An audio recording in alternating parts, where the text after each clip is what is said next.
os nossos irmãos da casa de Judá, a casa de Judá recebeu muito bem o testemunho do Mashiach, tá bom? A liderança religiosa é que não recebeu bem. E muda alguma coisa, tá?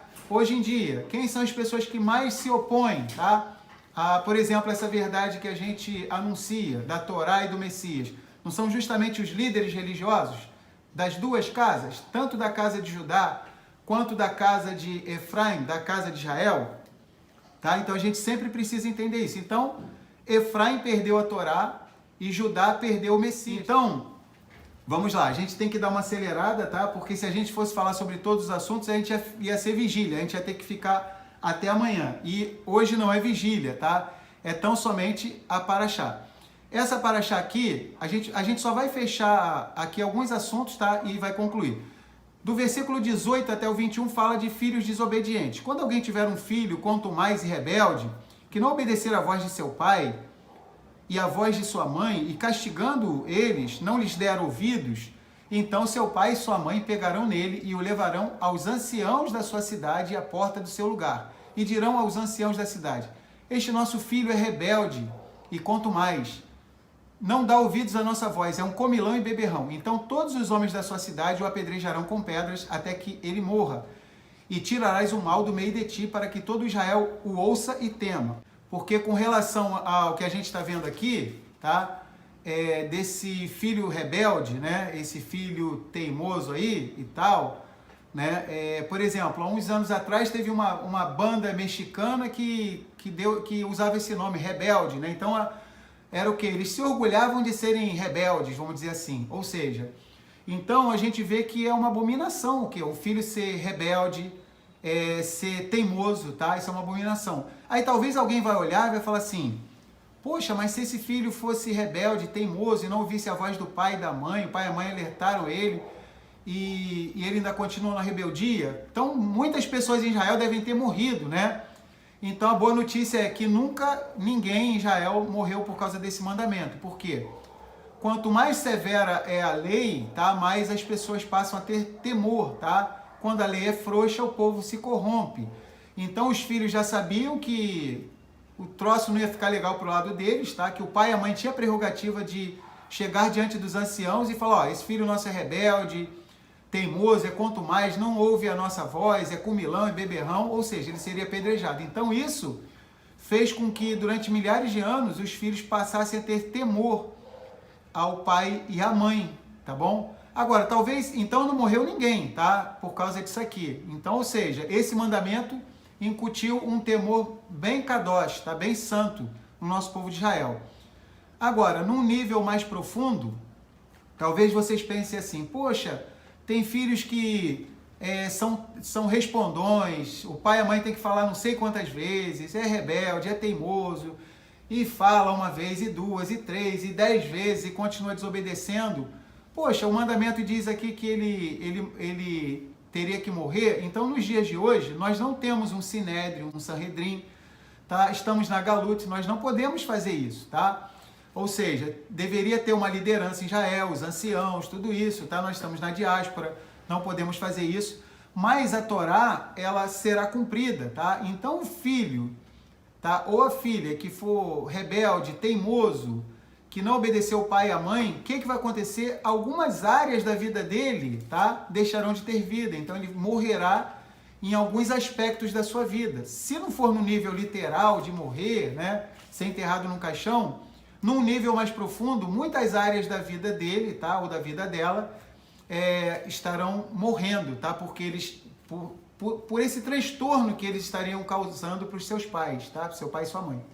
Lembrando aqui nesse versículo que ela citou, que fala assim, que nenhum homem que tenha as partes íntimas esmagadas ou defeituosas não poderá entrar na Assembleia de Arruá, né? Aqui é só para a gente lembrar, ele não vai poder entrar na Assembleia de Arruá, porque às vezes a gente com a nossa mente já meio que completa, como se tivesse já afadado ao inferno, já tivesse... como se fosse um preconceito contra ele, né? Como se fosse um preconceito contra ele. E há um tempo atrás, né, quando a gente leu aquele versículo que fala também sobre os deficientes, os sacerdotes, sacerdotes, né, não poderiam fazer os serviços no Avodá, né? Por quê? Porque Avodá é diferente do que a gente entende hoje, né? Avodá era serviço e adoração, né? Então, Avodá era cuidar do tabernáculo. Então, por exemplo, o deficiente, ele não ia provavelmente aguentar fazer aqueles serviços braçais, né? Porque pegava o animal, cortava, tinha todo um ritual que exigia um esforço físico também, não? Porque hoje pra gente Avodá é sentar e vamos dizer assim, estudar escrituras, louvar, orar, né? Mas quando tinha o tabernáculo, o templo, era diferente. Era um trabalho braçal pesado. Era trabalho braçal, né? E pesado, no Avodá. Então, assim, é só pra gente entender, porque quando, por exemplo, quando a Escritura fala que Nadav e Avihu foram fulminados, a nossa mente completa foi pro inferno, né? Acabou. A gente pensa isso. Foi condenado. Só que não, Só que não, né? Só que não. Só que não necessariamente tenha ido. É muito provável que não. Então, assim, é só pra gente prestar atenção, porque Elohim, ele é justo em tudo que ele faz, né? Exatamente. E uma coisa interessante também, foi muito show isso que a Mary falou também, e uma coisa interessante é que a Torá, a gente até cantou, Ahavat Olam, né? A gente fala, Torá, o mitzvot, hukim, o mishpatim, otano, ou seja, a Torá é composta de mandamentos, estatutos e juízos, tá? Mandamentos, mitzvot, estatutos, tá? Hukim e juízos, mishpatim. Ou seja, então existem estatutos, tem coisas que a gente, muitas vezes, o Criador ele não explica, né? E a gente vai exercitar a nossa percepção, como a gente está fazendo agora, né? Tem coisas que o Criador explica e outras ele não explica. E uma coisa boa é que quando a gente cumpre um mandamento, tem uma recompensa muito grande. Mas quando a gente cumpre um estatuto, tá? Se diz em Israel que com certeza a nossa recompensa vai ser muito maior. Por quê? Os estatutos, na maioria das vezes, nós não iremos compreendê-los, tá? Eles são o quê? Suprarracionais, são acima da nossa, muitas vezes acima da nossa capacidade racional, tá bom? Então vamos lá. Nós vamos prosseguir. Então, aqui fala sobre esse filho teimoso, esse filho desobediente, tá? Vai falar no finalzinho do capítulo 21, tá? Vai falar quando também alguém houver pecado digno de juízo de morte, haja de morrer e o pendurares no madeiro, o seu cadáver não permanecerá no madeiro, mas certamente o enterrarás no mesmo dia, porquanto o pendurado é maldito de Elohim. Assim não contaminarás a tua terra, que Yahuá, teu Elohim, te dá em herança, né? Então a gente vê que por isso eles tiveram o cuidado de tirar o Mashiach, né, da estaca de execução, né, rapidamente. Então a gente vê que Mashiach, né, ele carrega o nosso pecado, a nossa iniquidade. Shaul Hashalia, o apóstolo Paulo fala, aquele que não conheceu o pecado, Elohim colocou o quê? O nosso pecado em cima dele, ou seja, na conta dele. Ou seja, Mariá, o soberano Yahushua HaMashiach, que é o próprio Criador, nunca pecou, mas o nosso pecado, a nossa iniquidade, ele levou sobre si, como é mencionado em Isaías 53. O capítulo 22 é uma piscadela para as duas casas de Israel, tá? Para as duas casas de Israel. Aqui fala, vendo extraviado o boi ou ovelha de teu irmão, não te esconderás deles, restituí-los-ás sem falta a teu irmão. E se o teu irmão não estiver perto de ti, ou tu não o conheceres, recolhê-los-ás na tua casa para que fiquem contigo até que o teu irmão os busque, e tu lhes tornarás a dar. Assim também farás com o seu jumento, e assim farás com as suas roupas, assim farás com toda coisa perdida, que se perder de teu irmão, e tu a achares. Não te poderás esconder. O jumento que é de teu irmão, ou o seu boi, não verás caídos no caminho, e deles te esconderás. Com ele os levantarás sem falta. Ou seja, então, vendo extraviado o boi, né? Boi é uma bela ilustração do Messias, né? Ovelha, o servo sofredor, tá? Ou seja, a casa de Judá, né? De uma maneira geral, né? Até o presente momento, tá? Até o presente momento, a gente sabe que tem muitos despertando da casa de Judá. Já sabemos que existem centenas de milhares de irmãos nossos da casa de Judá que além da Torá já tem também o entendimento do Messias, mas de uma maneira geral, tá? A casa de Judá tem o seu boi, tá? Perdido, tá? Ou seja, o boi, tá? O servo sofredor, a sua ovelha perdida, tá? Que é o Mashiach. E a casa de Efraim, durante 2000 anos, o que ela fez? Ela guardou, né, a história do Messias, foi um mérito da casa de Efraim, da casa de Israel, das 10 tribos perdidas, tá? Guardou o boi, guardou a ovelha do irmão Judá, para que quando ele voltar, devolve. Olha só, você tem direito também, tá? E Judá guardou, né, vamos dizer assim, outras coisas, tá?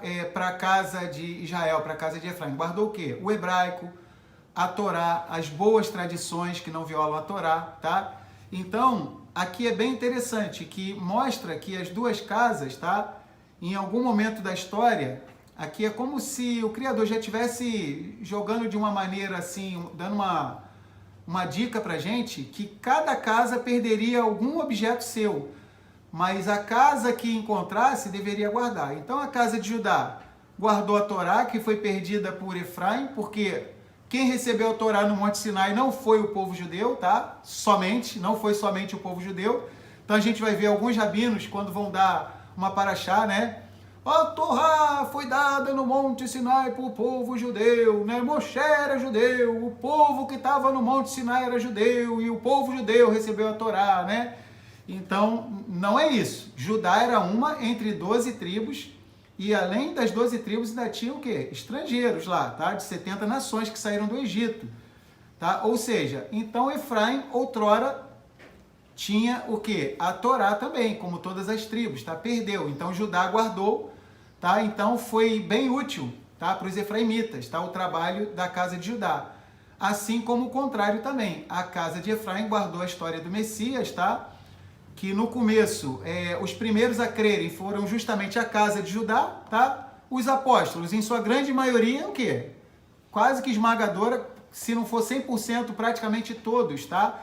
Eram da casa de Judá, tá? Os discípulos do Mashiach, quase, se não são todos, tá? Praticamente todos, ou seja, da casa de Judá, tanto que Mashiach, ele fala, fiquem na cidade até que do alto vocês sejam revestidos de poder, né? Aí em Atos 1,8 fala, mas recebereis poder ao descer sobre vós, Ruach HaKodesh, Espírito Santo, e vocês serão minhas testemunhas em Jerusalém, todo Judá, Samaria e até os confins da terra. Ou seja, começa no território da casa de Judá, Jerusalém, que está em Benjamim, tá? Que faz parte da casa de Judá. Ou seja, então a casa de Judá começou bem, tendo o entendimento do Messias, tanto que a gente vê que o povo, tá? Alguns dias antes do Mashiach ser executado, o povo falou, Baruch Rabá Beshem Yahuá.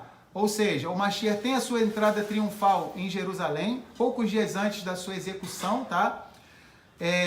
Porém, a liderança religiosa, tá, do primeiro século, tá, é que, vamos dizer assim, induziu o povo, tá? Persuadiu o povo para que escolhessem quem?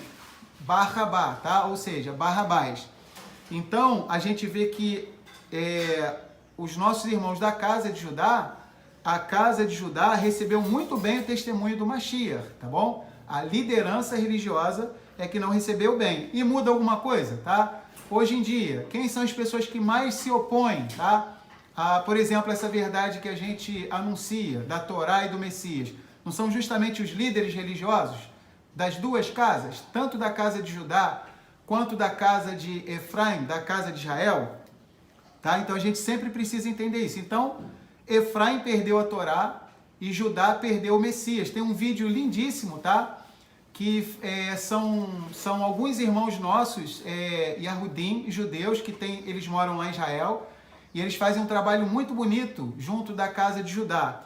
Eles têm esse vídeo bem famoso, Isaías 53, o capítulo proibido em Israel, né? Tem várias pessoas que já postaram esse vídeo. E no finalzinho, aí eles começam a entrevistar várias pessoas, eles leem Isaías 53, tá? E até os mais relutantes judeus, olha daqui, olha dali, aí o rapaz judeu, tá? Que já tem o entendimento do Messias, tá? Ele fala, quem é a pessoa na história que mais se enquadra com essa profecia? Aí escoçam a cabeça daqui, dali e tal. Eu não queria falar não, mas é Yeshua, né? Porque lá, eles, em sua grande maioria, eles conhecem o Messias pelo nome de Yeshua, que é a forma aramaica, tá? Então, um vídeo lindíssimo. A gente se comove quando vê esse vídeo. É um vídeo curtinho, não é muito longo, tá? E no final do vídeo aparece escrito, né? O comentário: será que nós perdemos o nosso Messias, tá? Então, quando eu vejo aquele vídeo, eu sempre lembro desse capítulo 22 de Deuteronômio, ou seja, a casa de Judá perdeu o seu Messias, tá? Um membro da tribo de Judá, da casa de Judá, tá? Ou seja, a casa de Judá, a tribo de Judá, perdeu o seu Messias, tá? E Efraim perdeu a sua Torá. Mas bendito seja Yahuá, que fez com que cada uma das duas casas viesse ter um mérito e guardasse o objeto perdido pelo seu irmão, tá? Então, hoje, a casa de Judá, muito por causa do mérito, tá? Da casa de Israel, da casa de Efraim, que manteve viva a história do Messias durante 2000 anos, por conta disso, os nossos irmãos da casa de Judá podem ter acesso à história do Messias, tá? E Efraim, a casa de Israel, por causa do mérito da casa de Judá, que preservou a Torá, podem retornar para a Torá, tá? O Criador, ele joga aqui no planeta Terra o quê? Sempre ele vai fazer questão de jogar 100% da sua luz aqui na Terra, tá? 50% pela casa de Efraim, tá? Que é a história do Messias, tá? As palavras do Messias, e 50% pela casa de Judá, tá? Ou seja, a Torá e o Tanar, tá bom? Alguns deles já estão tendo entendimento, outros ainda não estão tendo entendimento, mas já reconhecem, né? Pelo menos a história do Messias e Yahushua, ou seja, que lá em Israel é chamado pela forma aramaica, Yeshua, tá? Quando a gente for... a gente sempre tem que pensar o seguinte: quando a gente for falar das escrituras para alguém da casa de Yahudá, nossos queridos e amados irmãos da casa de Judá, da qual eu faço parte, afinal de contas, Judá, Benjamim e Levi fazem parte da casa de Judá, então meus queridos irmãos da casa de Judá, a gente tem que falar com eles partindo do conhecido para o desconhecido, ou seja, começar falando da Torá, vamos dizer assim, do Tanar de uma maneira geral. E com a casa de Israel, a casa de Efraim, tá?